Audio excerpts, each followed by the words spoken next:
So, I like to get drunk and agree to do things on Facebook. On that note, it's wonderful to be here this evening.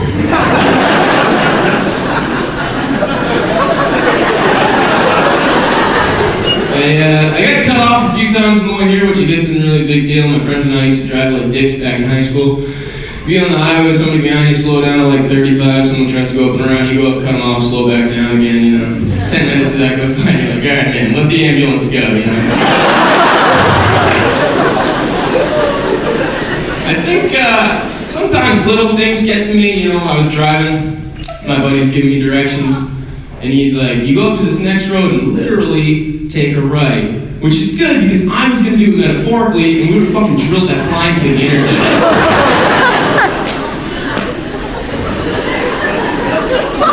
I think it's funny how often we misuse that word, though. I saw a girl's Facebook status the other day. It was like, OMG, I literally died laughing. I was like, no, literally, you're a lying bitch. Because otherwise you'd be dead. That's a girl's Facebook relationship status went from in a relationship to single, to engaged, to married, to single. That happens in 2 weeks, which say fucking unstable.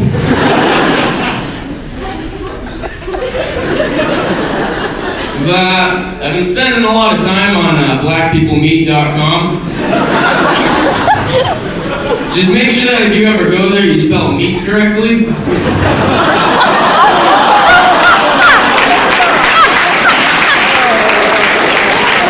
Because otherwise it brings you to some fucking dating website.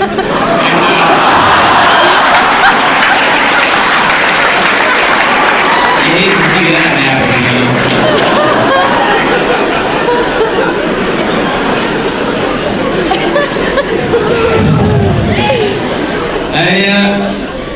This is fun. I always liked the idea of doing comedy as a profession, you know what I mean? I thought that'd be cool, right? At least if you suck at it, nobody's gonna laugh at you. That's good.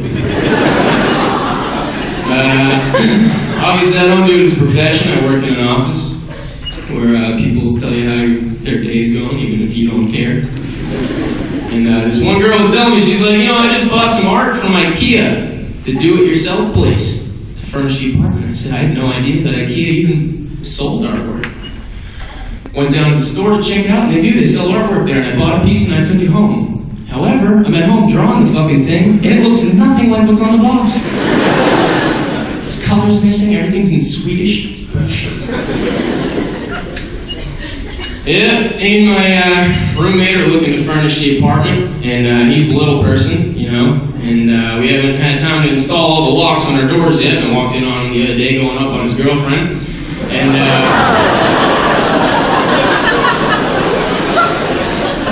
you think it's going to be okay, but it's not. I actually told that joke a couple weeks ago, and there was a little person in the audience. He came up to me after the show, and he's like, you shouldn't make fun of little people. I was like, whoa! He wouldn't calm down, so I shook up some salt and vinegar, I threw it on his head, he turned into 3 doves and flew off into the sunset. It was crazy. I haven't been on campus in a little while. I was walking through today, and I saw something interesting, just a bit of observation here. I saw a stop sign, and underneath part of the stop sign, there was a sticker that said, rape. So the entire message read, stop rape. That's awesome, that's great. Something everybody can get on, right? My problem is that there's a company that's mass producing stickers that say rape.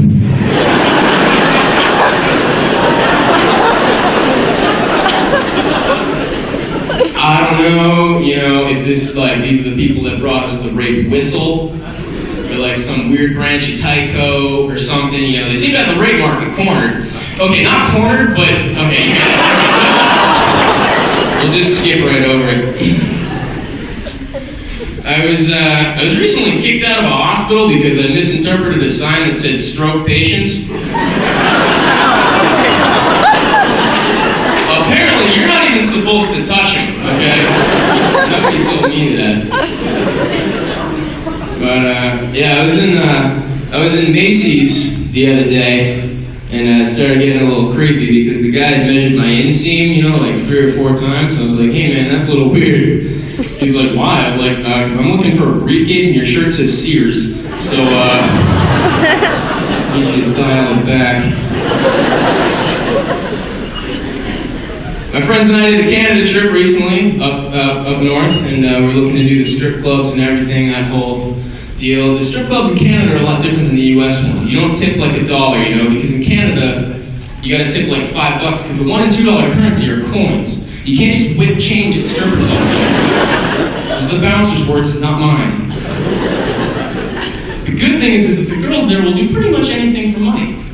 One of my friends gave her $5. She came up to the table, did a very private dance right there. My other friend gave her $10. She brought him on stage, laid him down, got naked, straddled his face, and then whacked him in the penis. Why the fuck not? I gave her $15. She did my taxes for me. I thought that was wonderful. Okay, she had a heart of gold. Titties, bronze. We got tired of that place though, we left and walked down the street a little ways, and 2 women came walking out of an alleyway, because it's Canada, I guess. One of them looked at me and said, hey, we'll knock the price down a little bit if you take us both home. If a hooker offers you discounts because the merchandise is broken, okay? Just keep that in mind. I said, no thank you, ma'am, I don't deal with hookers. She said, we're not hookers, we're escorts. I was like, right, I got jacking off in the alleyways and a pedophile. He's a child enthusiast, okay? I know what's going on. It's, rather than hang out in the States, more fun here. Just because people get excited, get drunk, whatever, you know. They get really, really patriotic and it's fun to watch. I was in a bar and there's a dude next to me who's hammered and he leans over and he goes, hey, you support the troops? What the f? Yeah, of course, you know, yeah, sure. He's like, that's good, America, greatest country in the world. But all I could hear him saying in my head was America, because I can't name another country, you know what I mean? There's something wrong. I got one impression that I do in my set, just one. It's a Nazi looking for blunt wraps in a convenience store. A Nazi looking for blunt wraps. Value papers! Okay.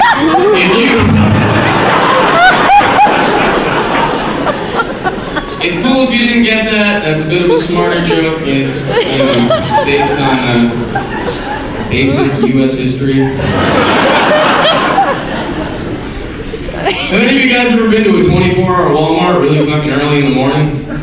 You should go. I'll tell you about my experience a little bit. I pulled into the parking lot. It's quiet, right? There's cars scattered about. The lights are flickering. It's thunder and lightning just in the parking lot for some reason. It's weird. It's quiet. You walk in the front door. The greeter is dead, okay? Don't make it weird. They die every night. They're replacing dailies. The way they keep the elderly employed. Not many people know that. There's one cash register open. It's with a kid who's got a mohawk. It's green. Probably one of your little brothers. I don't care. It doesn't matter. It's not important. You walk a little bit into the Walmart. It's quiet. In the background, you can hear an electronic scooter dragging against the tile floors. Its 500-pound occupant looks for bacon bits. Real nice, okay? You can hear Walmart employees scurrying about in the background, looking to help people, and what they should be doing is studying for their GEDs. Just...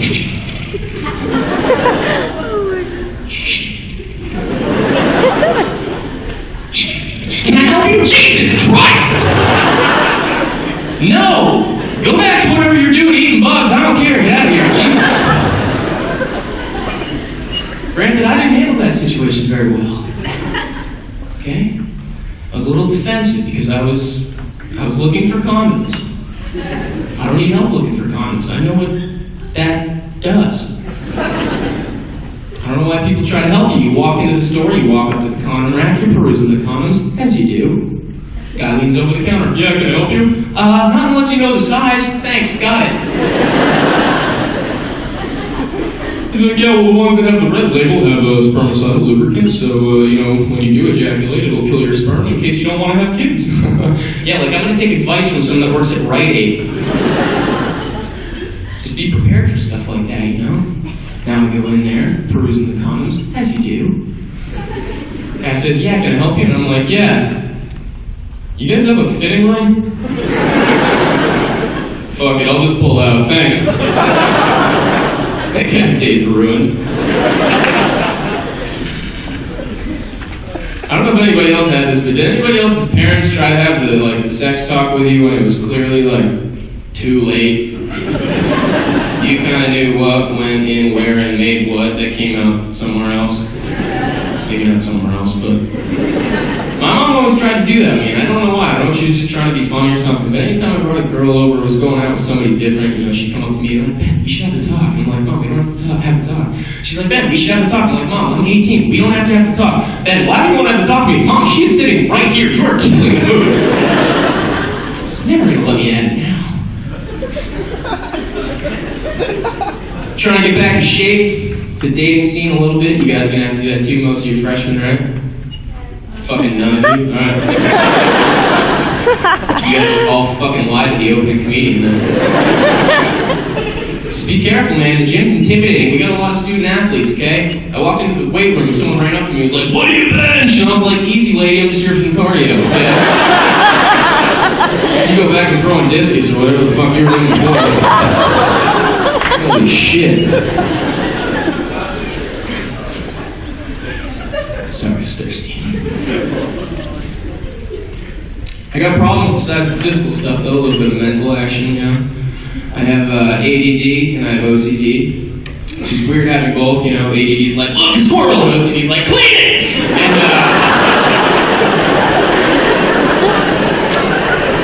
that's distracting me as shit, to tell you that. But, because of that kind of stuff put together, I don't really like going on first dates very often. If I do, I'll almost never take a girl on a first date to a restaurant. There's too much stuff going on, you know what I mean?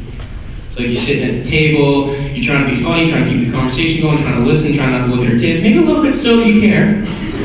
Not too much, though. But I feel like I need to impress her with whatever it is that I eat or whatever I order off the menu. It has to be impressive like a man, She can get whatever she wants. She can get a celery stick and water. I don't give a shit. But I have to get something cool. Right?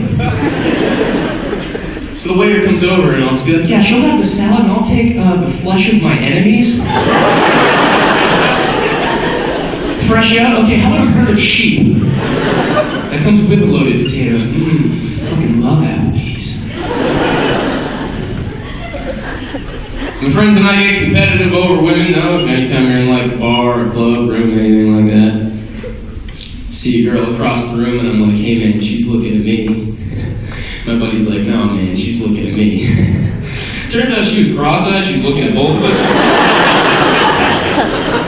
And I brought her home, and I fucked her eyes straight, Yeah. And then my friend fucked her, and they kind of went back like that. And I think, if we brought one more friend to the bar, we could have changed that girl's life. You win some, lose some. Kind of the point for that. I was with one girl for a little while. The dating scene's good, and you could tell kind of things weren't working out. It was a bit rocky. We were up late one night talking, and she was like, Ben, honestly, you're suffocating me. And I was like, if I take this pillow off your face, you better quit that bitching. And that's just, honestly, a bad place to be. I didn't think it was going to work out, though. She was a bit of a feminist. Trying to get me to go to the conventions and stuff, and I was like, I don't want to do that, I feel like it'd be hard to get to a feminist convention, right? Not because it's crowded, but because nobody's holding the fucking door open for anybody. And, a lot of feminists in here, cool. Most of you guys are probably 17, 18, right? Yeah. 4 of you? Can dig it. I'm 22, and back when I was 20, one of my buddies was dating a 16-year-old. Oh, that's a good reaction. Yeah, it was a little strange. He came up to me one day and he's like, Ben, I need your advice. And I was like, you probably need a psychiatrist, but I'll see what I can do. He said, how do you tell if a girl is too young for you? I was like, if you have to ask, that's probably a good hint. But I said, this is what you do. I worked out a formula that you can use to figure out if a girl's too young, and you guys can use this too. I said, you take whatever age you are, you subtract 2, multiply by 3, divide by the inverse cosine of pi, and whatever number you get, she has to be 18. You're going to go to prison. same friend came up to me recently and he said, you know, Ben, you've been with a couple women, you've been with a few girls. Have any of them ever let you stick it in, like, the other hole? I was like, fuck that. What if she gets pregnant? Ugh.